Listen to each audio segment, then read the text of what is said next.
तुम सचमुच कोई योगिनी हो या कुछ और? अच्छा, तो तुम आसानी से वो गेंद मुझे नहीं दोगे। ठीक है, मैं अभी तुम्हें अपने असली रूप में दिखाती हूँ। कहने के साथ ही बुढ़िया योगिनी के शरीर में परिवर्तन होने लगा। लो, जी भर के देख लो मेरा असली रूप। मैं कोई योगिनी नहीं, बल्कि कल्पा जादूगरनी हूँ। मुझे ऐसा संदेह तभी हो गया था दुष्टा, जब तुमने शीशे की गेंद की असली बात मुझसे छुपाई थी। अरे मूर्ख लड़के, व्यर्थ की बातों में समय बर्बाद मत कर और जल्दी से मुझे वो गेंद दे दे, वरना मैं इसी समय तुम्हें पत्थर का बना दूंगी।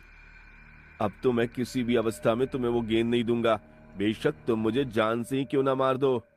कहने के साथ ही राम ने शीशे की गेंद जेब से निकाल ली। पता नहीं इस गेंद में ऐसा क्या रहस्य छुपा हुआ है जो तुम जैसी दुष्टा जादूगरनी इसे फायदा उठाना चाहती है। इसलिए मैं इसे नष्ट कर देना ही उचित समझूंगा, फिर चाहे कुछ भी हश्र हो मेरा। बुढ़िया जादूगरनी राम को रोकना चाहती थी। नहीं, ठहरो राम, उसे जमीन पर मत पटको। गेंद के धरती से टकराते ही एक विस्फोट हुआ और गेंद से तेजी के साथ धुआं निकलने लगा। अरे, ये धुआं कैसा? ओह, मैंने इसे अपनी अंगूठी देकर सारी भूल कर दी।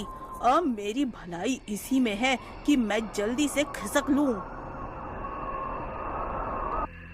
डर के मारे वो जादूगरनी वहां से भाग निकली। ये देखकर राम अपने आप से बोल पड़ा। अरे, वो अचानक क्यों भाग गई?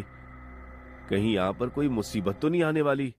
मेरे लिए क्या हुक्म है आका? हे भगवान, ये क्या है? मुझसे भयभीत होने की जरूरत नहीं आका, मैं आपका गुलाम हूँ। मुझे हुक्म दीजिए, आप क्या चाहते हैं? मैं आपकी इच्छा पूरी करूंगा।